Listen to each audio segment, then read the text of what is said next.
ఇంకా సంక్రాంతి సందడి కొనసాగుతూనే ఉంది. సో దక్షిణాది రాష్ట్రాల్లో ఇక తెలుగు రాష్ట్రాల్లో కూడా ఉత్సాహం కనిపిస్తోంది. ఎక్కడికక్కడ పందాలు, కోడి పందాలు, పశువుల్ని పూజించడం, పంట ఇంటికి రావడం, ఇలా ఒక ఎత్తు అయితే రాజకీయంగా ఉన్న కోడి పుంజులు కూడా గట్టిగానే పోటీ పడుతున్నాయి. సో రాజకీయంగా నువ్వా నేనా బరిలో తేల్చుకుందాం అన్నట్టే ఇక ఎన్నికలకు 3 నెలల ముందు కూడా ప్రధాన ప్రతిపక్షం అటు అధికార పార్టీ, సో ఇద్దరు ఈ 2 కోడి పుంజులు కూడా నువ్వా నేనా అనేందుకే ఈ సంక్రాంతి బరిలో తేల్చుకుంటున్నాయి. అయితే ఏపీలో అసెంబ్లీ ఎన్నికలకి ఇక పార్లమెంట్ సార్వత్రిక ఎన్నికలకి కేవలం 3 నెలల సమయమే ఉంది. ఈ నేపథ్యంలో పూర్తి స్థాయిలో అటు అధికార పార్టీ వైసీపీ, ముఖ్యమంత్రి జగన్మోహన్ రెడ్డి గారు వంటి టీం, ఇటు ప్రధాన ప్రతిపక్షం మాజీ ముఖ్యమంత్రి టీడీపీ అధినేత చంద్రబాబు, అలాగే ప్రతిపక్షాలు జనసేన అధినేత అందరూ కూడా పూర్తి స్థాయిలో ప్రజాక్షేత్రంలోకి వెళ్తున్నారు. అమీతుమీ తేల్చుకునేందుకు సిద్ధమవుతున్నారు. చేసిన పనులు, ఇంకా చేయాల్సినవి, ఇలా చేస్తామన్నవి అధికార పార్టీ చెప్తూనే చేసిన మోసాలు, జరిగిన అన్యాయాలు, ప్రజలు ఎలా ఇబ్బంది పడుతున్నారు, తామేం చేస్తామని చెప్తూనే ప్రతిపక్షాలు కూడా పూర్తి స్థాయిలో ప్రజాక్షేత్రంలో అమీతుమీ తేల్చుకోవడానికి సిద్ధమవుతున్నాయి. అయితే ఎవరైనా సరే డెఫినెట్ గా ప్రజాక్షేత్రంలోనే తేల్చుకోవాలి. ప్రజలే ఓటర్లు, ప్రజలే దేవుళ్ళు కాబట్టి. కానీ ఇక్కడ ఆంధ్రప్రదేశ్ లో ఒక విచిత్రమైన పరిస్థితి ఉంటుంది. సో ప్రధాన ప్రతిపక్షం ప్రజాక్షేత్రంలో తేల్చుకోవడంతో పాటు న్యాయక్షేత్రంలో కూడా తేల్చుకోవాల్సిన పరిస్థితి, పోరాడాల్సిన పరిస్థితి ఏర్పడింది. అలాంటి పరిస్థితి కల్పించింది కూడా అధికార పార్టీ. ఎవరైనా సరే చేసిన దాని విషయంలో నువ్వా నేనా అని సమాధానం చెప్తారు కానీ అక్రమ కేసులు పెట్టడం, లేకపోతే వాళ్ళని ఇబ్బంది పెట్టడం, కేసుల చుట్టూతో తిప్పడం, ప్రశ్నించకుండా చేయడం, రాజకీయ కక్ష సాధింపు, వీటి చుట్టూతో కూడా అధికార పార్టీ ప్రధాన ప్రతిపక్షాన్ని టార్గెట్ చేయడం కూడా మనం చూస్తూనే ఉన్నాం. కాబట్టి ప్రధాన ప్రతిపక్షానికి ఒక డిఫరెంట్ పరిస్థితి అనమాట. వాళ్ళు ప్రజాక్షేత్రంలోనూ పోరాడాలి, న్యాయక్షేత్రంలో కూడా న్యాయం కోసం పోరాడాల్సిన పరిస్థితి ఏర్పడింది. ఎందుకంటే మనం చూసాం, దేశ సర్వోన్నత న్యాయస్థానం సుప్రీంకోర్టు ఈ రోజు స్కిల్ డెవలప్మెంట్ కేసుకి సంబంధించిన క్వాష్ పిటిషన్ పై తీర్పు చెప్పబోతోంది. ప్రధానంగా 17A చుట్టూతోనే ఈ అంశం చుట్టూ ఏం చెప్తుంది అనేది కూడా అటు 2 తెలుగు రాష్ట్రాల్లో పాటు అటు అధికార పార్టీలోనూ ప్రధాన ప్రతిపక్షం చంద్రబాబు, టీడీపీ నాయకులు, కార్యకర్తల్లో అందరి దృష్టి కూడా ఏం చెప్తుంది సుప్రీంకోర్టు. ఈ రోజు సంచలన తీర్పు చెప్పబోతోంది. ఈ రోజు మధ్యాహ్నం 1 గంటకి ఎటువంటి తీర్పు వస్తుంది, అనుకూలంగా వస్తుందా లేకపోతే ప్రతికూలంగా వస్తుందా అనేది ఒక చర్చ. అలాగే కేవలం ఇదేదో ఒక ఆంధ్రప్రదేశ్ రాష్ట్రానికే పరిమితమైన అంశాన్ని కాకుండా యావత్ దేశం కూడా పబ్లిక్ సర్వెంట్స్ కానీ రాజకీయ నాయకులు కానీ సంచలనాత్మకమైన తీర్పు కాబట్టి అందరి దృష్టి దాని మీద ఉంది. సో సుప్రీం ధర్మాసనం ఏం చెప్తుంది, ఇది నిజంగానే ఒక ల్యాండ్ మార్క్ కేసు కాబోతోందా అనేది అందరి కళ్ళు సుప్రీం పైనే ఉన్నాయి. ఈ రోజు మధ్యాహ్నం 1 గంటకి ఒక్కసారి స్మాల్ రీక్యాప్, స్మాల్ రివైండ్ చేస్తాను. అసలు కేసు ఏంటి, ఏం జరిగింది, ఎక్కడికి వచ్చి ఆగింది, ఎందుకు అని. 3 నెలల క్రితం సుప్రీంకోర్టు ధర్మాసనం ఈ క్వాష్ పిటిషన్ కి సంబంధించిన 17A అంశంపై తీర్పుని రిజర్వ్ చేసింది. సో మనం అనుకున్నట్టు స్మాల్ రీక్యాప్, రివైండ్ విషయంలోకి వెళ్తే ఈ కేసు విషయంలో మనం గమనిస్తే చంద్రబాబు నాయుడిని స్కిల్ డెవలప్మెంట్ కేసుకి సంబంధించి దీని ద్వారా ప్రభుత్వ నిధులు దుర్వినియోగం అయ్యాయి, ప్రభుత్వ ఖజానాకి నష్టం జరిగిపోయిందంటూ ఏపీ ప్రభుత్వం ఆయనపై కేసు నమోదు చేసింది. అలాగే సెప్టెంబర్ 9, 2023న సిఐడి నంద్యాల వెళ్లి చంద్రబాబు నాయుడిని అరెస్ట్ చేసింది.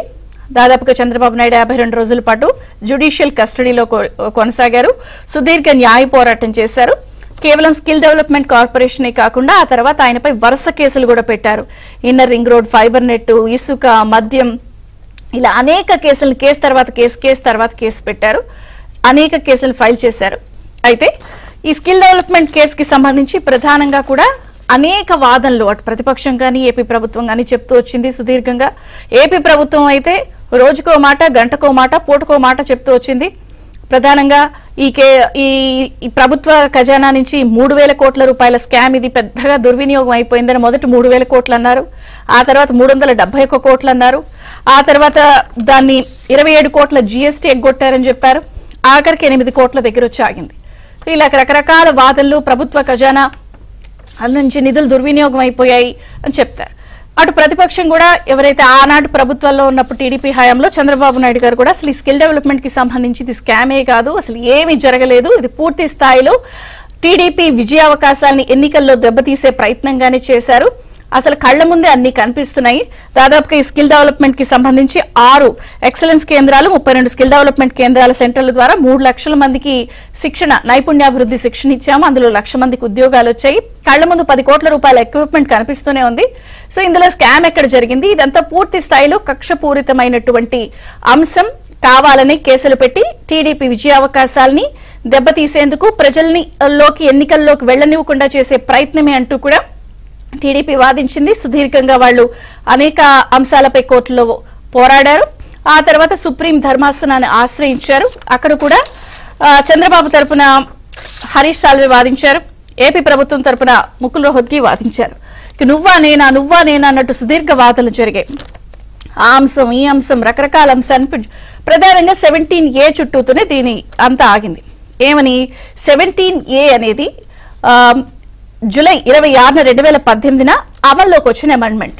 ఈ అమెండ్మెంట్ ప్రకారం ఏమిటంటే, ఏ పబ్లిక్ సర్వెంట్ అయినా సరే ఏ నేరంలో అయినా అరెస్ట్ చేసే ముందు కంపటెంట్ అథారిటీ అని ఉంటుంది. ఆ కంపటెంట్ అథారిటీ పర్మిషన్ తీసుకుని చేయాలి. కానీ అలా జరగలేదు. చంద్రబాబు నాయుడు కూడా మాజీ పబ్లిక్ సర్వెంట్ కాబట్టి అటువంటి ప్రొసీజర్ ఏం జరగలేదు. కాబట్టి ఈ కేసులో పూర్తి స్థాయిలో ఇది కక్షపూరిత కేసు, అంటే కళ్ల ముందు అన్ని కనిపిస్తున్నాయి, అవినీతే జరగలేదు అంటూ వీళ్ళు పోరాడారు. 17Aకి సంబంధించి హరీష్ సాల్వే అనేక అంశాలను దృష్టిలోకి తీసుకొచ్చారు, వాదించారు. ఇది పొలిటికల్ వెండెట్టా. అటు ముకుల్ రోహత్గి కూడా అనేక అంశాలు వాదించారు. ఇది ఖచ్చితంగా వర్తించదు, అటు వీళ్ళు వర్తిస్తుందంటే అటు వర్తించదు, అలాంటిదేం లేదు. ఎందుకంటే ఈ కేసు కూడా డిసెంబర్ 2021 ప్రారంభమైంది కాబట్టి అమల్లోనే ఉంది. సో చట్ట ఉల్లంఘన అనేది చేశారు, జరిగింది, ప్రభుత్వ నిధులు దుర్వినియోగం అయ్యాయని వీళ్ళు వాదిస్తున్నారు. మొత్తానికైతే సుదీర్ఘంగా ఇరు వర్గాల వాదనలు విన్న సుప్రీం ధర్మాసనం 3 నెలల క్రితం ఈ తీర్పుని రిజర్వ్ చేసింది. ఇప్పుడు ఇక 3 నెలలే ఎలక్షన్స్ కున్నాయి. మరి ఈ రోజు సంచలన తీర్పు వస్తుంది, మధ్యాహ్నం 1 గంటకు అంటున్నారు. మరి అనుకూలంగా వస్తే ఎలా ఉండొచ్చు, ప్రతికూలంగా వస్తే ఎలా ఉంటుంది? ఒకవేళ ప్రతికూలంగా వస్తే 409 అవినీతి నిరోధక చట్టాలను కూడా పెట్టారు కాబట్టి ఖచ్చితంగా ఏపీ ప్రభుత్వం ఈ సెక్షన్స్ ప్రకారం కూడా అవినీతి జరిగిందని సాక్ష్యాధారాలతో చూపించాలి. లేదు అంటే మిగిలిన అన్ని కేసులు కూడా నిర్వర్ధకంగా మారిపోతాయి. ఇక భవిష్యత్తులో అధికార మార్పిడి జరిగినా కూడా కేసెస్ కి సంబంధించి ఎవరినైనా సరే పబ్లిక్ సర్వెంట్ అరెస్ట్ చేయాలి అంటే 17A వర్తిస్తుంది. కంపటెంట్ అథారిటీ పర్మిషన్ తీసుకోవాలి. మరి ఈ రోజు ఏం జరుగుతుందనేది సర్వత్రా ఉత్కంఠ నెలకొంది కాబట్టి సర్వోన్నత న్యాయస్థానం ద్విసభ్య ధర్మాసనం ఏం చెప్తుంది అనేది ఈ రోజు మధ్యాహ్నం 1 గంటకి అందరి కళ్ళు దేశం మొత్తం కూడా అక్కడే ఉంది. ఏం జరుగుతుంది? స్కిల్ స్కామ్ కేసులో క్వాష్ పిటిషన్ వేసిన దాంట్లో 17A వర్తిస్తుందా, వర్తించదా? చంద్రబాబుకు అనుకూలంగా వస్తుందా, రాదా? అధికార పార్టీ కూడా పూర్తి స్థాయిలో ఇంకొక 10-15 కేసులు లైనప్ చేసుకున్నారు. మరి అనుకూలంగా వస్తే వాళ్ళ ఆశలు కూడా అడియాసలు అయిపోయే అవకాశం ఉందనేదో చర్చ. న్యాయ నిపుణులు ఏం చెప్తున్నారు అని మాట్లాడదాం. మనతో పాటు జాయిన్ అయ్యారు ప్రముఖ రాజకీయ విశ్లేషకులు డాక్టర్ పెంటిపాటి పుల్లారావు గారు, AP bar council member Muppala Subbarao గారు, ఏపీ టీడీపీ నుంచి స్పోక్స్ పర్సన్ అలాగే అడ్వకేట్ విద్యాసాగర్ గారు. అందరికీ స్వాగతం అండి. ముప్పాల సుబ్బారావు గారు, మీతో ప్రారంభిస్తాను. సో 3 నెలల క్రితం తీర్పు రిజర్వ్ చేశారు. చాలా విషయాలు నేను స్మాల్ రీక్యాప్ లా చెప్పున్నాను అందరికీ. మీరేం చెప్తారు? అంటే 3,000 అన్నారు, 371 అన్నారు, 27 కోట్లు అన్నారు, 8 కోట్లు అన్నారు, ఆగింది మొత్తానికైతే, ఏం జరగలేదన్నారు. మీ అభిప్రాయం ఏంటి? అసలు సుదీర్ఘంగా వాదనలు జరిగినాయి. ఒకటి మేడం గారు, 4.5 సంవత్సరాల పాటు నిమ్మకు నీరెత్తినట్లుగా వ్యవహరించినటువంటి అధికార పార్టీ ఎన్నికల సమీపిస్తున్న సమయంలో ప్రతిపక్ష నేత మీద కేసులు పెట్టేసి రాజకీయంగా ఇబ్బందులకు గురి చేయటం కాకుండా రాజకీయంగా కూడా దెబ్బతీయటానికి కావాల్సిన ఒక ప్రయత్నం అయితే, ఒక కుతంత్రం అయితే జరిగింది. ఏం చేతంటే ఒక చిన్న ఎగ్జాంపుల్ చెప్తానండి. 7/9/2023 వరకు చంద్రబాబు నాయుడు గారి మీద స్కిల్ డెవలప్మెంట్ కేసులో ఎటువంటి ఆరోపణలు లేవు. 7/9/2023 ముద్దాయిల యొక్క స్టేట్మెంట్లు నమోదు చేసి మరుసటి రోజే కోర్టులో చంద్రబాబు నాయుడు గారిని A37 యాడ్ చేయండి అని చెప్పేసి మెమో ఇస్తారు. అదే రోజు రాత్రి చంద్రబాబు నాయుడు గారిని అరెస్ట్ చేయడానికి నంద్యాల వెళ్ళారు. అక్కడంతా ఒక భయానక వాతావరణాన్ని సృష్టించారు. ఏదో అంతర్జాతీయ ఉగ్రవాదిని అరెస్ట్ చేయడానికి చేసిన చర్యలన్నీ చేపట్టారు. వెంటనే అరెస్ట్ చేసి మరుసటి రోజు తీసుకొచ్చేసి సిఐడి ఆఫీసులో పెట్టారు, తర్వాత కోర్టుకు పెట్టారు. అంటే ఇదంతా కూడా 3 రోజుల్లో జరిగిన సంఘటన. కానీ అక్కడ వాళ్ళు అడిగింది ఏంటి? అసలు ఏ కేసులో అరెస్ట్ చేస్తున్నారో మా మీద ఆరోపణలు ఏంటి అడిగితే రిమాండ్ రిపోర్ట్ లో చెప్తామంటారు. రిమాండ్ రిపోర్ట్లు ఏం రాశారు? ఇంకా ఈయన దగ్గర బ్యాంక్ అకౌంట్లకు సంబంధించిన ఆధారాలు మేము సేకరించలేదు కాబట్టి ఇంకా విచారణ జరపాల్సి ఉంది, విచారణ జరపకుండా అరెస్ట్ చేశామని ఒప్పుకుంటారు. ఎక్కడైనా సహజ న్యాయ సూత్రాల ప్రకారం ఆధారాలు లేకుండా అరెస్ట్ చేసిన తర్వాత విచారణ జరిపే సంఘటన ఈ దేశ చరిత్రలో ఎప్పుడు జరగలేదు. అది ఒక ఆంధ్రప్రదేశ్ లోనే వింత పోకలు జరుగుతోంది. రెండవది, సుప్రీంకోర్టులో ఈ రోజు తీర్పు చెప్పబోతా ఉన్నారు. ఆ కేసు స్కిల్ డెవలప్మెంట్ కేసు తర్వాత మనం చాలా చూసాం. పోలీస్ కస్టడీకి ఇమ్మన్నారు, పీటీ వారెంట్లు వేశారు. అలాగే వివిధ కేసుల తర్వాత 2 కేసులు ఇసుక మద్యం కేసులు అరెస్ట్ చేసిన తర్వాత కూడా పెట్టారు. ఇంకా కూడా పెట్టడానికి ఆలోచనలో ఉన్నట్టుగా తెలుస్తాము. ఏదైనప్పుడు కూడాను 17A అవినీతి నిరోధక చట్టం కింద మీరు ఇందాక చెప్పినట్టుగా కాంపిటేటివ్ అథారిటీ ఆ రోజు ముఖ్యమంత్రి హోదాలో 2018కి ముందు 2014 నుంచి 2018 మధ్య కాలంలో ఈ యొక్క అవినీతి జరిగిందనేది సిఐడి యొక్క ఆరోపణ సంబంధించి ఆధారాలు ఇప్పటికి కూడా వాళ్ళు సేకరించలేకపోయారు, న్యాయస్థానం ముందు పెట్టలేకపోయారు. అందుకే స్కిల్ డెవలప్మెంట్ కేసులో బెయిల్ ఇచ్చేటప్పుడు కూడా ఆంధ్రప్రదేశ్ హైకోర్టు న్యాయమూర్తి చాలా స్పష్టంగా చెప్పాడు, ఏ ఆధారాలు లేవు, ఇప్పటికే ఆధారాలు లేవు, వాళ్ళు చేసిన ఆరోపణలకి పటుత్వం లేదు, ట్యాంపరింగ్ ఆఫ్ విట్నెస్ అనే దానికి అసలు అవకాశమే లేదు అని అనేక అంశాలని ప్రస్తావించారు. దాంట్లో తర్వాత దాన్ని ఛాలెంజ్ చేస్తూ సుప్రీంకోర్టుకు వెళ్ళారు. బెయిల్ ఇవ్వటం, రెగ్యులర్ బెయిల్ ఇవ్వటం స్కిల్ డెవలప్మెంట్ లో సరికాదని అది కూడా హైకోర్టులో పెండింగ్, సుప్రీంకోర్టులో పెండింగ్ లో ఉంది. అలాగే 5 నెట్ కూడా ముందస్తు బెయిల్ ఇవ్వమంటే దాన్ని ఆంధ్రప్రదేశ్ హైకోర్టు కొట్టేశారు, సుప్రీంకోర్టులో పెండింగ్ ఉంది. ఈ 2 కేసులు కూడా ఈ 17A మీద స్కిల్ డెవలప్మెంట్ కేసులో స్మాష్ చేయాలని చెప్పి చేసిన దాంట్లో తీర్పు వచ్చిన తర్వాత మాత్రమే వాటి గురించి ప్రస్తావిస్తామని సుప్రీంకోర్టు చెప్పింది. అంటే 5 నెట్ ఒకటే కదా, ఆల్రెడీ ఇన్నర్ రింగ్ రోడ్డు, ఇసుక, మద్యం బెయిల్ వచ్చేసాయి. ఆ మూడింటిలో ఆంధ్రప్రదేశ్ హైకోర్టు ముందస్తు బెయిల్ ఇచ్చేసింది, గొడవ లేదు. కాకపోతే స్కిల్ డెవలప్మెంట్ కేసులో ఇక్కడ ఆంధ్రప్రదేశ్ హైకోర్టు ఇచ్చినటువంటి బెయిల్ మీద రద్దు చేయమని ఆంధ్రప్రదేశ్ ప్రభుత్వం సిఐడి తరఫున సుప్రీంకోర్టులో వేసింది. అలానే 5 నెట్ ఆంధ్రప్రదేశ్ హైకోర్టు కొట్టేసింది, సుప్రీంకోర్టులో పెండింగ్ లో ఉంది. కాబట్టి 5 నెట్ విషయంలో వాళ్ళు స్పష్టంగా చెప్పారు, 17A తీర్పు వచ్చే వరకు దాంట్లో ఎటువంటి చర్యలు తీసుకోమని ప్రభుత్వం కూడా చెప్పింది. దాని ప్రకారం అంతవరకు చేస్తుంది. ఇప్పుడు 17A మీద సుప్రీంకోర్టు ఏం చెప్పుద్ది అనేది ఈ రాష్ట్రము, ఈ దేశ ప్రజలు ఎదురు చూస్తా ఉన్నారు. దీంట్లో ఆల్రెడీ జడ్జెస్ కామెంట్స్ ను పరిశీలిస్తే డెఫినెట్ గా 17A ఉల్లంఘించారు. ఎందుకంటే 26/7/2018 తర్వాత నమోదు చేసినటువంటి కేసులన్నింటిలో కూడా 17A అప్లై అవుతుందని చెప్పేసి 2021లో సుప్రీంకోర్టు తీర్పు చెప్పింది. కాబట్టి ఇది కూడా కేసు కూడా తర్వాతనే నమోదు చేశారు. నేరం ముందు జరగవచ్చు, కానీ నమోదు చేసిన దగ్గర నుంచి పరిశీలిస్తే డెఫినెట్ గా 17A ఫాలో అవ్వాల్సిందే, అది ఉల్లంఘించారనేది స్పష్టంగా కనబడతా ఉంది. సరే, ఒకవేళ చంద్రబాబు నాయుడు గారికి కనుక అనుకూలంగా ఇస్తే ఇది ఆయన ఒక్కడికే పరిమితం కాదు. దేశంలో అనేక ప్రాంతాల్లో అనేక మంది రాజకీయ నాయకులు, ఉప ముఖ్యమంత్రులు, చివరికి ముఖ్యమంత్రులు కూడా అరెస్ట్ చేయడానికి సిద్ధంగా ఉన్న పరిస్థితులు ఇప్పుడు ఉన్నాయి.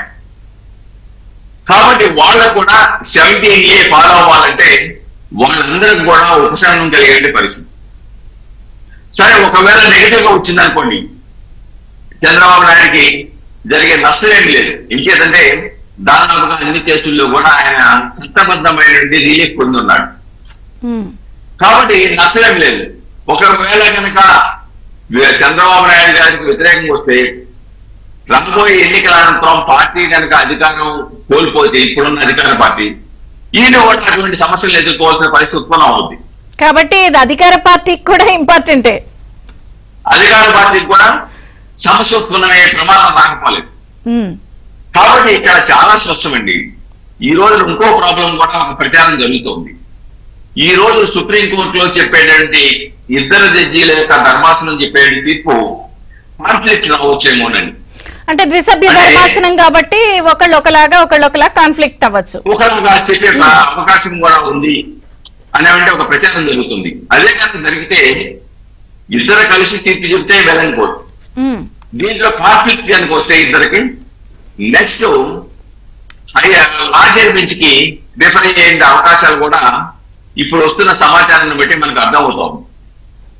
కాబట్టి ఇక్కడ చాలా స్పష్టమైంది, చంద్రబాబు నాయుడు గారిని రాజకీయ ప్రతీకార వాంఛ తీర్చుకోవడానికి చేశారనేది. ఎంచేతంటే రాష్ట్ర ముఖ్యమంత్రి జగన్మోహన్ రెడ్డి గారి మీద ఈడీ గాని సిబిఐ కేసులు కానీ దాదాపుగా 20 ఉన్నాయి.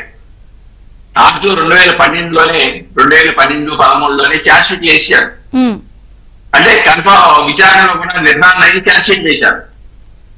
అవి ఇన్ని కేసులు నా మీద ఉన్నాయి కదా, మిగిలిన ఐపీసీ కేసులు ఇవన్నీ కడితే ఆయన పెట్టినటువంటి ఎఫిడవిట్ ప్రకారం 36 వస్తున్నాయి.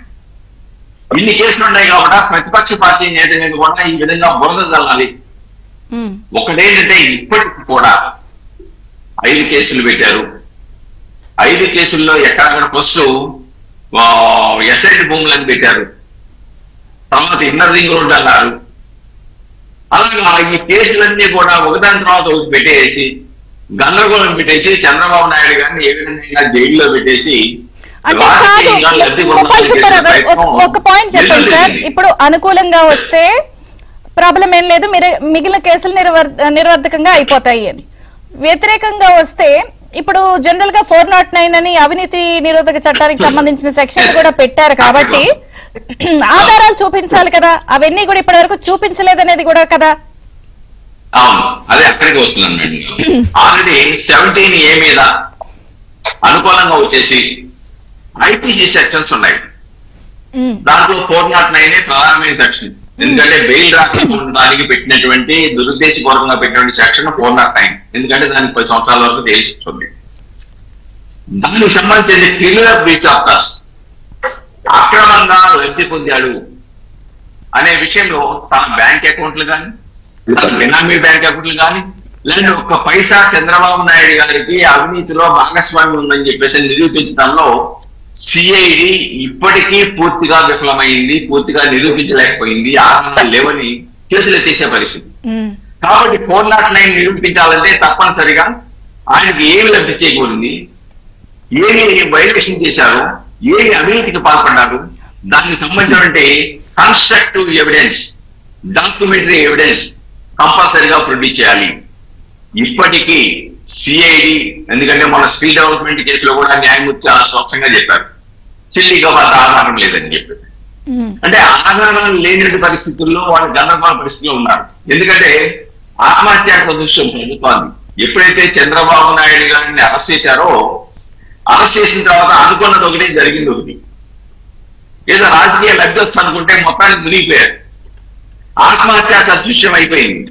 చివరికి వాళ్ళు ఏమైపోయారు, జగన్మోహన్ రెడ్డి ఏమో మీటింగ్ పెట్టేసి నేను విదేశాల్లో ఉన్నాను, ఆయన అరెస్ట్ చేసేటప్పుడు నాకు తెలియదని చెప్పుకునే పరిస్థితి ఉత్పన్నమైంది.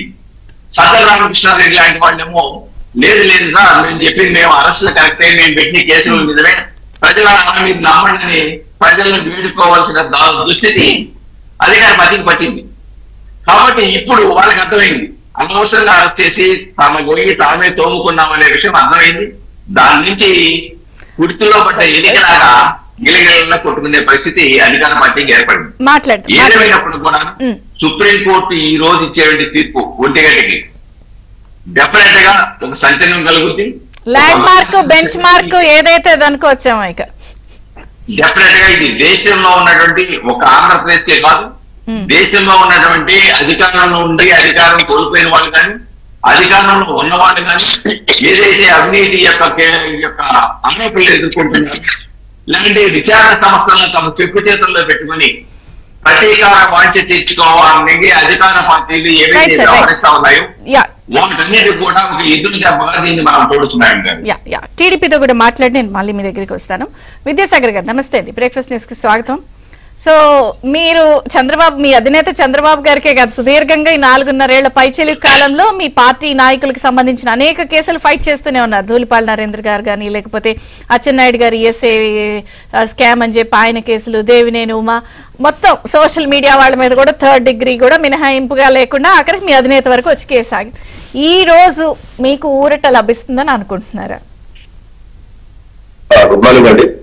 అలాగే సీనియర్ కౌన్సిల్ సుబ్బారావు గారికి, పెద్దలు పుల్లారావు గారికి కూడా నమస్కారం. 17A అన్నది సుప్రీంకోర్టుకు చేరినప్పుడే దాని వైడర్ స్పెక్ట్రమ్ అన్నది ఒక చంద్రబాబు నాయుడు గారికే కాదు, ఒక స్కిల్ డెవలప్మెంట్ కేసుకే కాదు, టోటల్ గా దేశంలో ఒక బెంచ్ మార్క్ జడ్జిమెంట్ కాబోతుంది. ఆల్రెడీ సుబ్బారావు గారు ఇందాక ఒక మధ్యలో ఒక మాట అన్నారు, ఏంటంటే కాన్ఫ్లిక్ట్ జడ్జిమెంట్ రావచ్చు ఇద్దరి మధ్యలో అనేసి. రాదు అని నేను అభిప్రాయపడుతున్నా. ఎందుకంటే రాఫెల్ కేసులో ఆల్రెడీ దీని మీద జడ్జిమెంట్ ఉంది. రెండోది కర్ణాటక ఎక్స్ సీఎం యడ్యూరప్ప కేసులో ఇదే ముకుల్ రోహిత్గి గారు ఆయనకు 17A వర్తిస్తుంది అని కేసు కూడా వాదించాడు.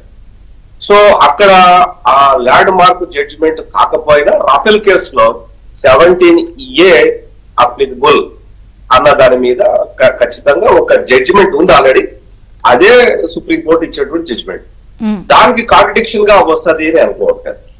ఒకవేళ ఒక జడ్జిమెంట్ కనుక అగైనెస్ట్ గా వస్తే, ఇప్పుడు కాదండి, స్వాతంత్రం వచ్చినప్పటి నుంచి జరిగిన అన్ని అక్రమాల మీద ఎఫ్ఐఆర్లు చేయొచ్చు. ఈరోజు వాళ్ళు చచ్చున్నారా బతుకున్నారా కూడా అవసరం లేదు.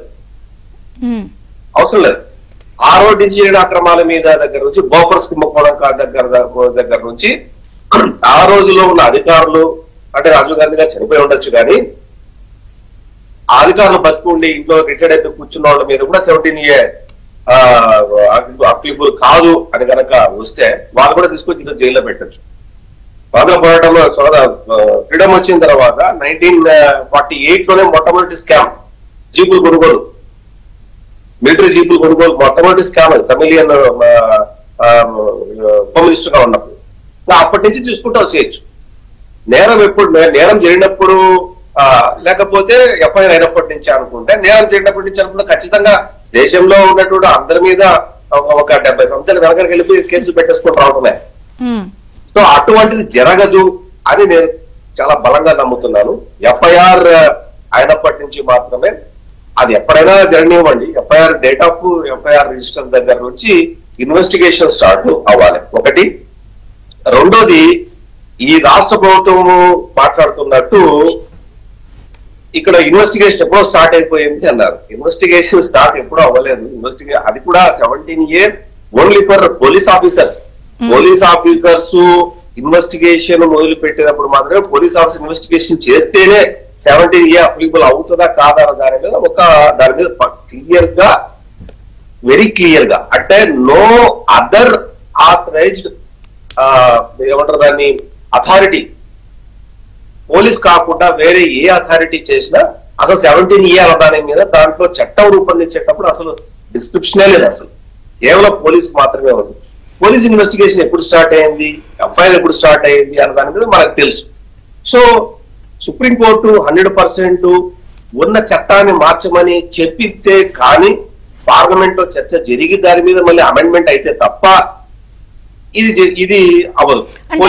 ఇది ఓన్లీ చంద్రబాబు గారికి ఇప్పుడు కేసు కింద అనుకున్నా కూడా, మీరు అన్నట్టు ఇందాక ఒక 20 ఏళ్ల కిందటో లేకపోతే మనం పుట్టక ముందు ఉన్నప్పుడు సీఎంల మీద కూడా వెళ్ళిపోవచ్చు ఈ case.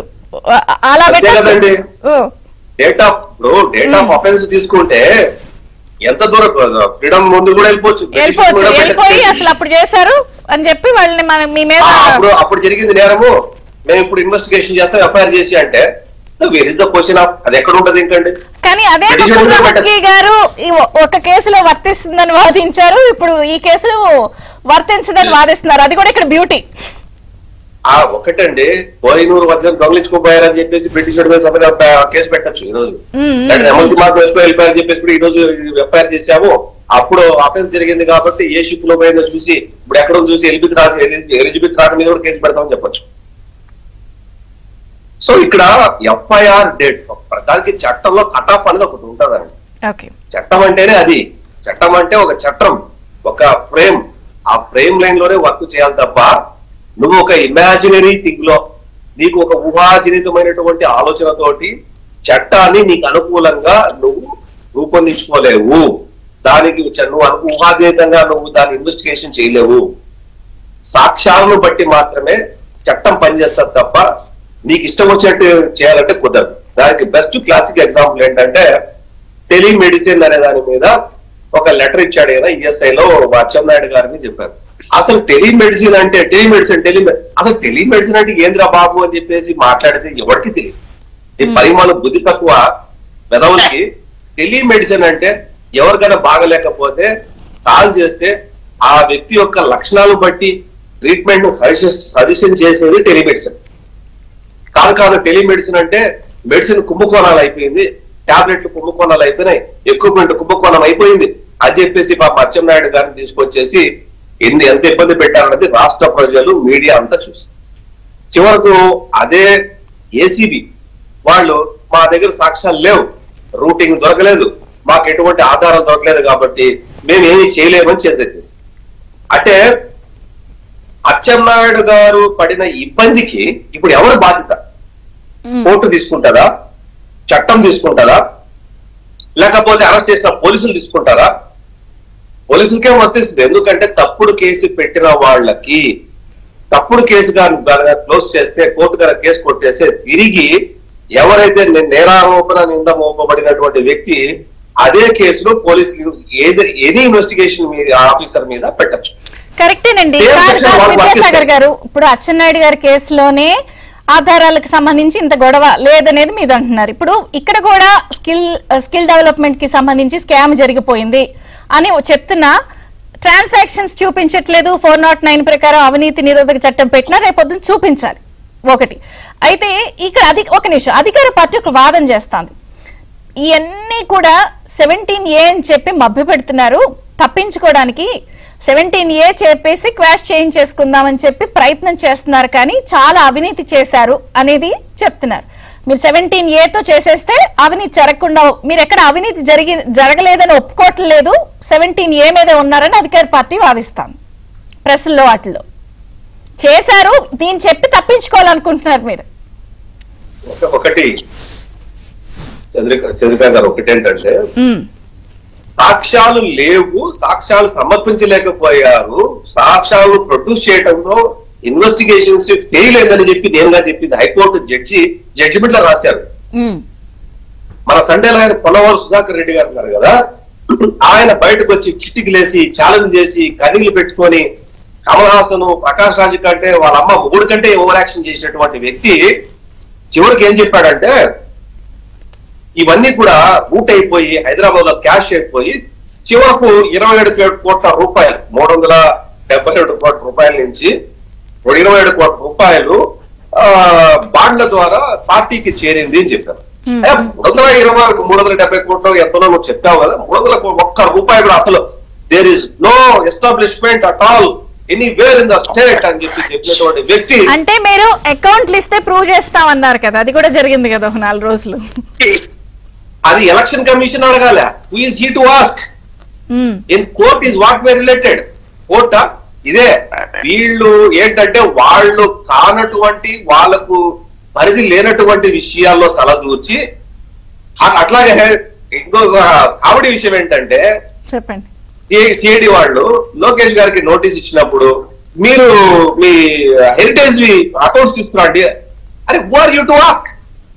In what your concern? అంటే నీ అథారిటీ లేదు, నీ కన్సర్న్ లేదు, నువ్వు ఎవరు అడగడానికి, నువ్వు ఇన్వెస్టిగేషన్ చేయడానికి ఎవరు? అసలు నీకేమన్నా కోర్టు ఏమైనా ఇచ్చిందా, ఎలక్షన్ కమిషన్ ఏమైనా ఇచ్చిందా?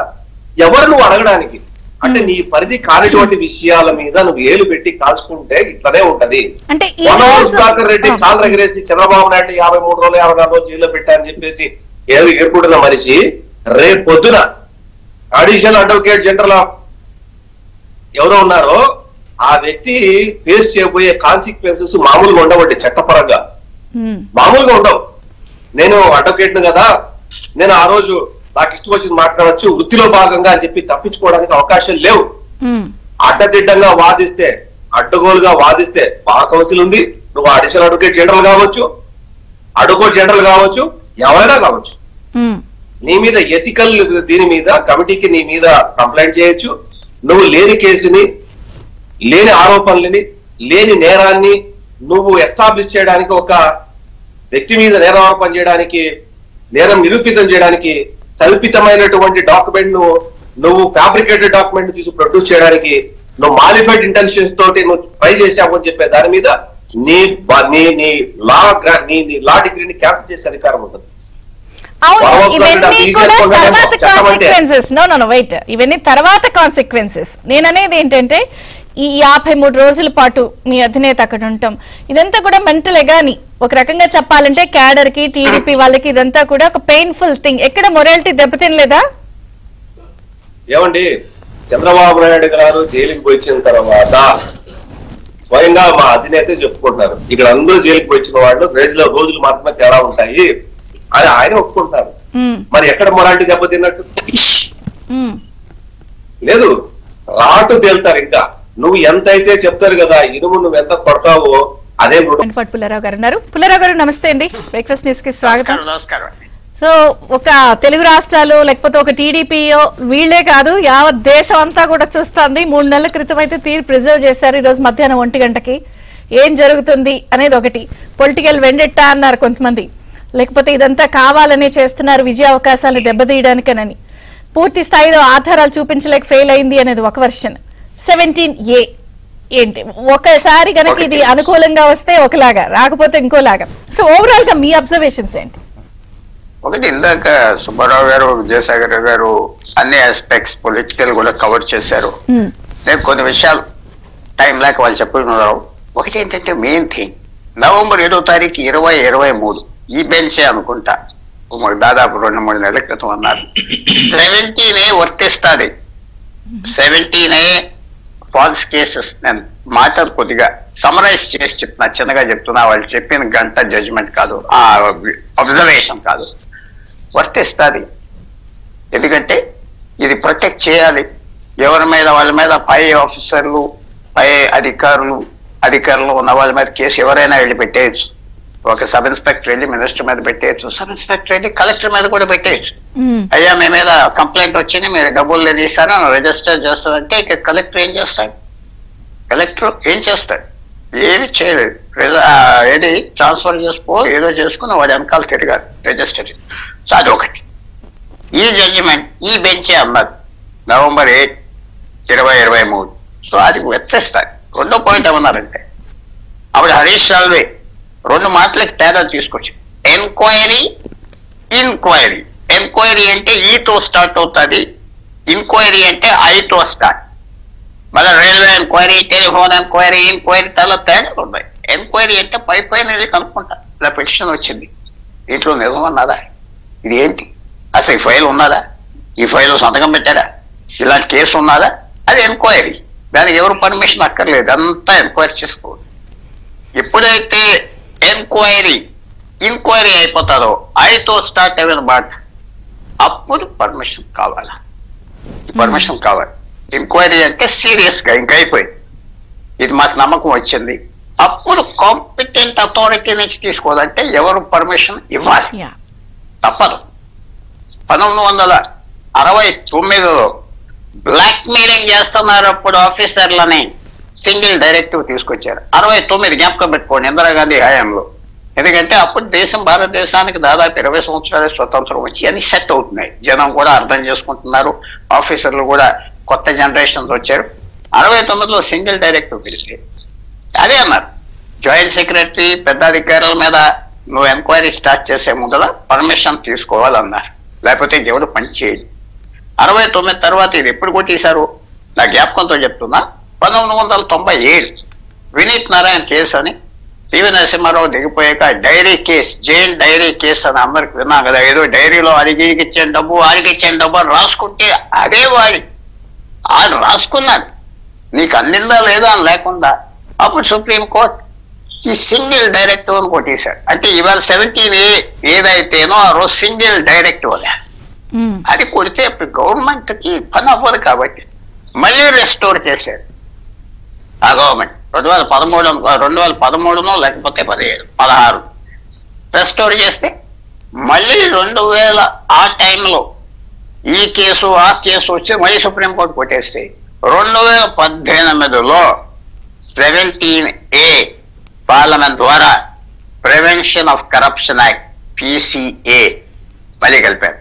ఈవేళ అసలు ఆ చట్టం ఆ సెక్షన్ ఉండాలా ఉండకూడదా 17A, అది ఎంక్వైరీ ఆప్ చేస్తుందా అదొక తంత అయితే నేను అనుకుంటున్నా సుప్రీం కోర్టు ఆ సెక్షన్ తీసేసిన మళ్ళీ గవర్నమెంట్ ఇంట్రడ్యూస్ చేస్తా, ఆర్డినెన్స్ తీసుకొస్తారు. ఏ గవర్నమెంట్ అయినా ఆ సెక్షన్ లేకపోతే అసలు పరిపాలన ఉండదు. ఎవరైనా ఎవరి కాళ్ళు ఎవరి మీద కోపం ఉంటే వాళ్ళ మీద కక్ష పెట్టేసుకోవడం వెళ్ళిపోవటం. ఇప్పుడు నేను ఎస్పీ అనలేదు, ఐజీ అనలేదు, పోలీస్ స్టేషన్ లో ఆఫీసర్, సబ్ ఇన్స్పెక్టర్, ఇన్స్పెక్టర్, ఒక సెక్రటరీ మీద మీ మీద కంప్లైంట్ వచ్చిందండి, మీరు డబ్బు రిలీజ్ చేయట్లేదు కాబట్టి ఆ కంప్లైంట్ వచ్చింది, మీరు డబ్బు ఇవ్వాలి, రిలీజ్ చేయట్లేదు, ఆ కాగితాలు పెట్టారు, నాకు నమ్మకం ఉన్నది, మీ మీద కేసు రిజిస్టర్ చేసేది. అతను కోర్టుకి వెళ్ళి లాయర్లు పెట్టుకుని గవర్నమెంట్ చుట్టూరా తిరిగి నేను కరప్ట్ కాదు అని చెప్పుకోవాలి. అందువల్ల రిటైర్డ్ ఆఫీసర్లు కూడా 17A కింద వస్తాయి. వారు సంతకం పెట్టిన ఫైల్ రిటైర్ అయిపోయే కూడా పై అథారిటీస్ డిసైడ్ చేస్తారు అప్పుడు చేసింది కరెక్టా, పెట్టాలా వద్దా. చాలా అవసరమైన చట్టం 17A. ఇది లేకపోతే అరాచకం ఉంటాడు, పూర్తి అరాచకం. అంటే ఒకటి పుల్లారావు గారు, డెఫినెట్ గా అరాచకం ఉంటది, ఇది పొలిటికల్ వెండెట్టాలోకి వెళ్ళిపోయే అవకాశం ఉంది అన్నప్పుడు డెఫినెట్ గా ఇది పొలిటికల్ వెండెట్టానే కదా ఖచ్చితంగా. ఎందుకు ఇప్పుడు ముఖ్యమంత్రి గారు ఆయన వచ్చిన తర్వాత అధికారంలోకి జగన్ గారు ఢిల్లీ వెళ్ళి అసలు ఆ బోల్డ్ ప్రైజ్లు వచ్చినాయి, అవార్డులు వచ్చినాయి, స్కిల్ డెవలప్మెంట్ కార్పొరేషన్ మొత్తం అసలు మా ఘనతే అన్నారు, ప్రైజ్లే తెచ్చుకున్నారు కదా వెళ్ళి. మరి ప్రైజులు తెచ్చుకున్నది మరి స్టార్ట్ చేసింది గత ప్రభుత్వంలో ఉన్నప్పుడు, కళ్ళ ముందు అన్ని కనిపిస్తున్నప్పుడు అవినీతి అని మళ్ళీ వాళ్ళే అంటున్నారు కదా, వాళ్ళే కాంట్రడిక్ట్ అయిపోతున్నారు కదా. కరెక్ట్. ఈవేళ సుప్రీం కోర్టు అదే డిసైడ్ చేస్తుంది. 17A చంద్రబాబు నాయుడు గారికి వర్తిస్తుందా? అసలు 17A అనే సెక్షన్ పార్లమెంట్ 2018లో తీసుకొచ్చింది. చెడ్డ చట్ట రాజ్యాంగానికి వ్యతిరేకమా, ఉండకూడదా, అదే నిర్ణయిస్తారు. మూడో పాయింట్ ఏం నిర్ణయిస్తారంటే, ఈ పాయింట్ నవంబర్ 7, 2023లో సుప్రీం కోర్టు ఈ బెంచ్ అన్నారు అనుకుంటున్నా చెప్పింది ఏంటంటే, ఇది వాడకూడదు, ఇది ఊరికనే ఎంక్వైరీస్ పెట్టకూడదు, చాలా ఎంక్వైరీ చేయాలి. అది కూడా ఈవేళ సెక్షన్, అది ఆ అబ్జర్వేషన్, ఆ చెప్పిన మాటలు కూడా ఈవేళ తేలుతారు. ఈవేళ జడ్జిమెంట్, ఇది సెక్షన్ 17A ఇది మంచిది కాదు, కరప్షన్ ప్రివెంట్ చేయాలి, ఇది అది అన్నారంటే తప్పకుండా అది అన్ని కేసులకి ఎంక్వైరీ లేకుండా పెట్టేయచ్చు గవర్నమెంట్. కానీ చేస్తుంది నేను సుప్రీంకోర్టు అనుకోవట్లేదు. ఎందుకంటే 2 సార్లు పార్లమెంట్, దాదాపు ఒకసారి పార్లమెంట్ ఈ చట్టం సుప్రీంకోర్టు కొట్టేస్తే మళ్ళీ తీసుకొచ్చింది 2018లో, అది మళ్ళీ కొట్టేస్తే మళ్ళీ తీసుకొస్తారు. అంటే ఒకటి సార్, ఇది ఈ ఒక్క కేసుకి కన్ఫైన్ అవ్వడానికి లేదు కదా, ఇందాక నుంచి వాళ్ళు బ్రాడర్ ఆస్పెక్ట్ లో, వైడర్ ఆస్పెక్ట్ లో చూడాలి, ఇది బ్రాడర్ స్పెక్ట్రమ్ లో చూడాలి. నేను చెప్పిన మాట ఎంతో ఒక చెప్పాను, కోర్టు ఏమన్నది, ఎంక్వైరీ ఎప్పుడైతే ఎంక్వైరీకి వెళ్ళిపోతారో, ఈ నుంచి ఐకి వెళ్తారో అప్పుడు వారు. సో ఇది సుప్రీంకోర్టు కూడా మొన్న నవంబర్ 7లో ఈ బెంచ్ ఇంకో బెంచ్ నేను సరిగ్గా చెప్పలేకపోతున్నా, స్పష్టంగా ఇదే బెంచ్ అనుకుంటున్నా, వాళ్ళు చెప్పింది ఏంటంటే వేగ్ గా చెప్పారు. ఇంకా సో ఈవేళ మనకు క్లారిటీ వస్తుంది. మీరు కూడా కాన్ఫ్లిక్ట్ ఎక్స్పెక్ట్ చేస్తున్నారా? ఇప్పుడు ముప్పాల సుబ్బారావు గారు కొంత వాళ్ళు విశేషంగా యాక్ట్ చేస్తారా సుప్రీంకోర్టు అంటే నేను అనుకోవట్లేదు. ఎందుకంటే ఇది మళ్ళీ ఇది అందరికి మైండ్ లో ఉన్నది. దొంగ కేసులు పెడతారు, ఏడ్పిస్తారు, వెండటా తీసుకొస్తారు. తర్వాత జనం లాయర్లు పెట్టుకోవాలంటే డబ్బున్న వాళ్ళు పెట్టుకోగలరు, మామూలు ఒక ఆఫీసర్ రిటైర్డ్ అవ్వడం పెట్టుకోవాలి. మన ఒక సెక్రటరీ, కోల్ సెక్రటరీ జైలుకి వెళ్ళాడు, ఎందుకంటే లాయర్లు పెట్టుకోవడానికి డబ్బు లేక జైల్లో ఉన్నాడు 1-2 సంవత్సరాలు. అందరికి తెలిసిన విషయం. ఎక్కువ చాలా కేర్ఫుల్ గా ఆలోచించి నేను అనుకుంటున్నా కొంచెం నిర్ణయం, ఇంట్రెస్టింగ్ నిర్ణయం ఉంటుంది. ఇవాళ ఎలా చేస్తారో అలా చేస్తారో మనం అంటాం, ఇంకో 2-3 గంటలు ఆగితే మనకు తెలిసిపోతుంది. కాబట్టి ఈ బ్యాక్గ్రౌండ్ లో ఒకటే point, 17A grand father single directive 69లో తీసుకొచ్చారు. ఇది 2023, అంటే 55 సంవత్సరాల తర్వాత కూడా ఈ సెక్షన్ కావాలి, మనకు అవసరం. ఏ ముఖ్యమంత్రి అయినా, మాజీ ముఖ్యమంత్రి అయినా వాళ్ళకి ప్రొటెక్షన్ ఉండాలి. ప్రొటెక్షన్ లేకపోతే హనీ కుంబ్రా ఇస్రామా తగిలిందా అందరికి ఇబ్బంది. సో చాలా మనం ఎదురు చూడాలి. కానీ సుప్రీంకోర్టు ఏదో భూకంపం వచ్చినట్టుగా జడ్జిమెంట్ ఇస్తుంది ఇవ్వాలంటే దీని మీద అనుకోండి. ముప్పాళ్ళ సుబ్బారావు గారు ఇక్కడ ఒక క్వశ్చన్ ఇస్తాను. విద్యాసాగర్ గారు ఒకటి చిన్నది క్వశ్చన్. ఇప్పుడు ముప్పాళ్ళ సుబ్బారావు గారు సార్ ఆల్రెడీ 3 నెలల క్రితం కాబట్టి తీర్పు రిజర్వ్ అయిపోయింది. సో ఇప్పుడు వాదాలకు ఛాన్స్ లేదు, రిజర్వ్ అయిపోయింది. రిజర్వ్ అయిపోయి చెప్పి రాసేసి చెప్తారు ఇవాళ. కాబట్టి ఇక్కడ ఒక ప్రశ్న. ఇప్పుడు మనకి 3 చట్టాలు ఉన్నాయి. ఒకటి భారతీయ న్యాయ సంహిత, నాగరిక సురక్ష సంహిత, భారతీయ సాక్ష్య సంహిత. ఇవి కూడా ప్రభావం పడి కన్సిడర్ చేసి తీసుకుని రాసేసి ఉంటారా తీర్పు జడ్జిమెంట్ డే కాబట్టి? లేదా వీటి ప్రభావం ఏమి ఉండదా 3 చట్టాలు? ఒకటి మేడం గారు, ఆ 3 చట్టాలు ఆ యాక్ట్ లో చాలా స్పష్టంగా ఎప్పటి నుంచి ఇది అమల్లోకి వస్తుందో నోటిఫై చేయవలసిన అవసరం ఉంది కాబట్టి, ఇంకా ఆ నోటిఫికేషన్ రాలేదు కాబట్టి ఇంకా ఆ యాక్ట్ ఆ చట్టాలు అమల్లోకి రాలేదు. సో ఇంపాక్ట్ ఉండదు కాబట్టి దాన్ని పరిగణలో తీసుకోరు. ఇప్పుడు అది ఇంకా అమలు లేదు, అమల్లో 3 చట్టాలు రాలేదు కాబట్టి. దాంట్లో యాక్ట్ లోని చాలా స్పష్టంగా రాశారు ఏ డేట్ తో సహా కూడినటువంటి నోటిఫై చేయబడుతుంది, ఏ ప్రాంతాల్లో ఎక్కడెక్కడ అప్లై అవుతుందని చెప్పేసి. ఆ నోటిఫికేషన్ అయితే ఇంకా రాలేదు కాబట్టి డెఫినెట్ గా వాటిని పరిగణలోకి తీసుకోరు. పాత సిఆర్పిసిని కానీ లేకుంటే ఐపీసీని కానీ దాంట్లో ఉన్న అంశాలని ఎవిడెన్స్ యాక్ట్ కానీ పరిగణలో తీసుకొని మాత్రమే ఈ రోజు తీర్పు చెప్పవలసిన అవసరం ఉంది. ఇక్కడ ఒకటి మేడం గారు మనం ఆలోచించాల్సింది, దీంట్లో ఇందాక చెప్పినట్టుగా 17A లో పోలీస్ అధికారి ఎంక్వైరీ కానీ ఇన్వెస్టిగేషన్ కానీ చేయాలంటే కాంపిటెంట్ అథారిటీ యొక్క అనుమతి తీసుకోవాలి. అంటే ఆనాడు చంద్రబాబు నాయుడు గారు ముఖ్యమంత్రి హోదాలో చేశారని ఇది ఆరోపణ. ముఖ్యమంత్రి హోదాలో చేశారని ఆరోపణ చేస్తున్నారు కాబట్టి గవర్నర్ యొక్క అనుమతి తీసుకోవాలి. కానీ వీళ్ళు గవర్నర్ యొక్క అనుమతి తీసుకోకుండా పోలీస్ అంటే ఇంక్లూడింగ్ సిఐడి వాళ్ళు ఇష్టానుసారంగా అరెస్ట్ చేయడం, ఇన్వెస్టిగేషన్ వాళ్ళే చేయడం ఇవన్నీ చేశారు. ఇక్కడ చాలా స్పష్టం ఏంటంటే, ఇక్కడ విచారణ సంస్థలు ఏవైతే ఉన్నాయో విచారణ సంస్థలు ఆంధ్రప్రదేశ్ లో ప్రత్యేకించి సిఐడి కానీ పోలీసు కానీ ఇతర విచారణ సంస్థలు కానీ అధికార పార్టీకి జగన్మోహన్ రెడ్డికి పార్టీకి క్రియాశీల కార్యకర్తలాగా పనిచేస్తా ఉన్నారు. క్రియాశీల కార్యకర్తలాగా పనిచేసినప్పుడు ప్రత్యర్థుల మీద లేనిపోని ఆరోపణలు చేసి ప్రతీకార వాంఛ తీర్చుకోవడానికి కావాల్సిన అవకాశాలు ఏర్పడుతున్నాయి. అటువంటి పరిస్థితుల్లో న్యాయ వ్యవస్థ కూడా క్రియాశీలకంగా వ్యవహరించకపోతే రాజ్యాంగ హక్కులు, పౌర హక్కులు ఉల్లంఘించబడతాయి. రాజ్యహింసకి అదుపు లేకుండా పోతుంది. స్టేట్ స్పాన్సర్డ్ టెర్రరిజానికి పరిధులు లేకుండా పోతుంది. అదే ఈ రాష్ట్రంలో కొనసాగుతుంది. దాని పర్యవసానమే చంద్రబాబు నాయుడు గారు 53 రోజులు ఉండడానికి ప్రధానమైన కారణమైంది. ఈ తప్పుడు కేసులన్నీ కూడా ఆధారాలు లేని, నిరూపణ లేని, ప్రాథమిక డాక్యుమెంటరీ ఎవిడెన్స్ లేనటువంటి ఈ కేసులు పెట్టి నానా విధాలుగా ఇబ్బంది పెడతాయి. ఇప్పుడు మనకి పొన్నవల్లి సుధాకర్ రెడ్డి గారి గురించి వాళ్ళు చెప్పారు సార్, పరిధిలో లేని అంశాలను కూడా వారు ఇట్లా మాట్లాడుతున్నారు సార్. ఆ పరిధిలోకి నేను వెళ్ళట్లేదు, కానీ ఒక ఆరోపణ తెర మీదకి తెచ్చేస్తున్నారు కదా, అవినీతి జరిగింది జరగలేదు అని ఎక్కడ ఒప్పుకోవట్లేదు, అవినీతి చేశామని ఒప్పుకోకుండా ఇవన్నీ కనపడుతున్నా క్వాష్ చేయించేసేసుకుని తప్పించుకోవాలనుకుంటున్నారు టీడీపీ వాళ్ళు అనేది కదా వైసీపీ చెప్తోంది. ఆల్రెడీ బెయిల్ అప్లికేషన్ లో కానీ లేకుంటే క్వాష్ పిటిషన్ లో కానీ ఒక్క 17A పరిగణలోకి తీసుకొని వాళ్ళ వాదనలు కొనసాగలేదు. చట్టంలో 409 కి సంబంధించిన అంశాలు కూడా పరిగణలో లేవు. ఇప్పటికి చిల్లిగా వంత ఆనందాన్ని వాళ్ళు సేకరించలేకపోయారు.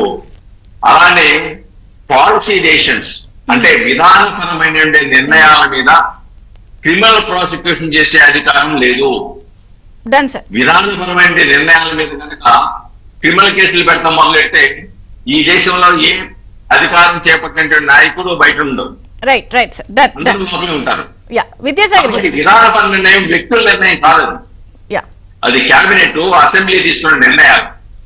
కాబట్టి ఉమ్మడిగా విధానపరమైన నిర్ణయాలు తీసుకున్నప్పుడు దాని మీద దృష్టి పెట్టేసి ప్రతీకార వాంఛ తెచ్చుకోవాలి, చంద్రబాబు నాయుడు ఒక్కడే ముద్దాయిగా గుర్తు చేయడం అనేది ఇది రాజ్యాంగ హక్కుల ఉల్లంఘనే కాకుండా చట్ట ఉల్లంఘన కూడా అవుతుంది.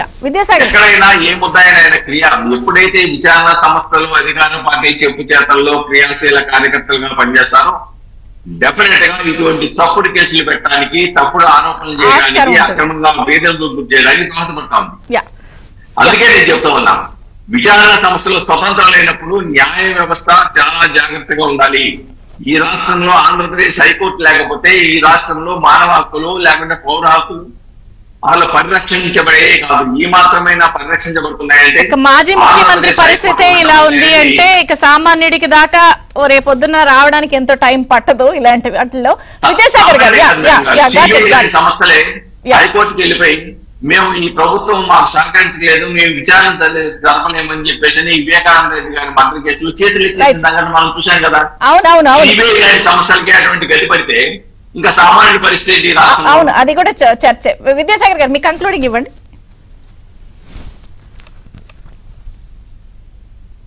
మ్యూట్ ఉన్నారు. ఇప్పుడు మనం మాట్లాడుకున్న విషయాల్లో 2 విషయాలు అత్యంత ముఖ్యమైనటువంటి. చెప్పండి. ఇందాక పుల్లారావు గారు పెద్దలు చెప్పినట్టు ఈతోనా ఐతోనా నేరం ఎప్పుడు జరిగింది, ఎఫ్ఐఆర్ ఎప్పుడైంది అన్న దాని మీద ఒకటి అంశం అయితే, రెండో అంశం ఏంటంటే ఇందాక మీరు ఒక మంచి ప్రశ్న అడిగారు. కొత్తగా రూపొందించినటువంటి చట్టాలు ఏదైతే ఉందో, మా మార్పులు సిఆర్పిసి ఐపీసీ కాకుండా కొత్త పేర్లతోటి లేదా కొత్త సెక్షన్ తోటి ఏదైతే ఉందో వాటి మూలంగా ఖచ్చితంగా అయితే జడ్జిమెంట్ రాదు, కానీ వాటి ప్రభావం అయితే ఖచ్చితంగా ఉంటుంది.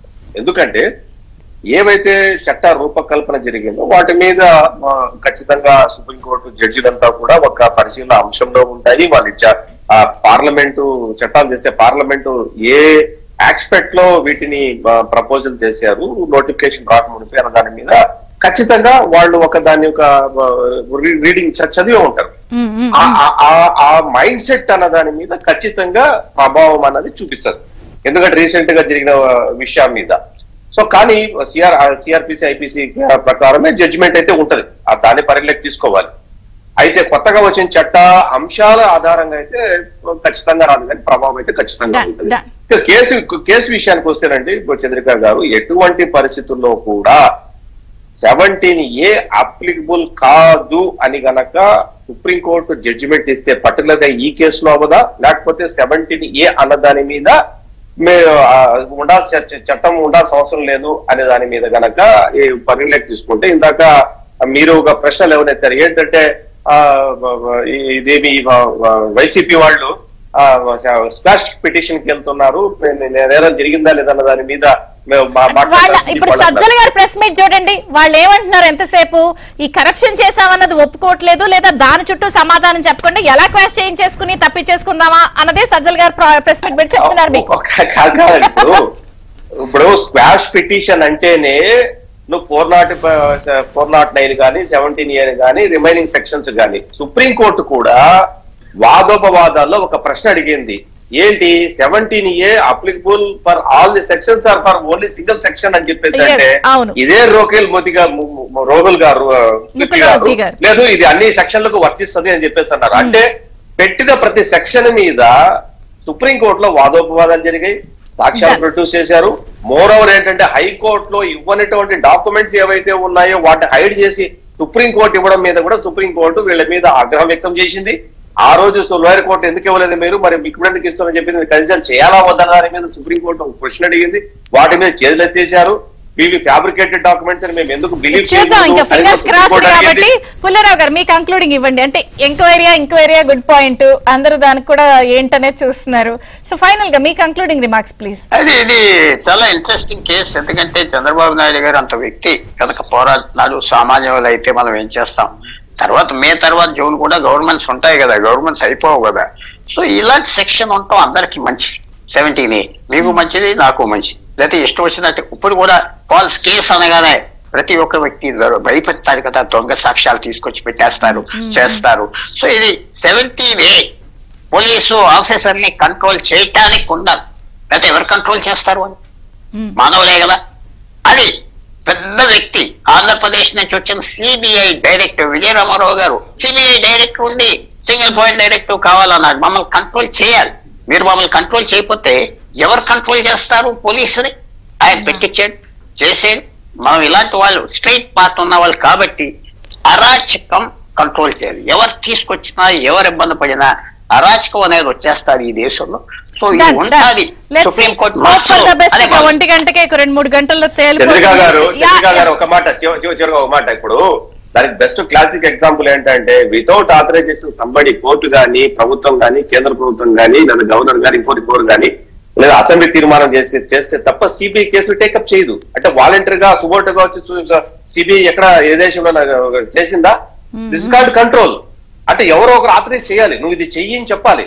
అట్లాగే ఇది ఒక సెక్షన్ అంతే, ప్రొటెక్ట్ చేయడానికి. సో మీరు కాన్ఫిడెంట్ గా ఉన్నారు, వెర్డిక్ట్ లో కాన్ఫ్లిక్ట్ ఉండదు, సో స్ట్రైట్ అనేది మీ నమ్మకం.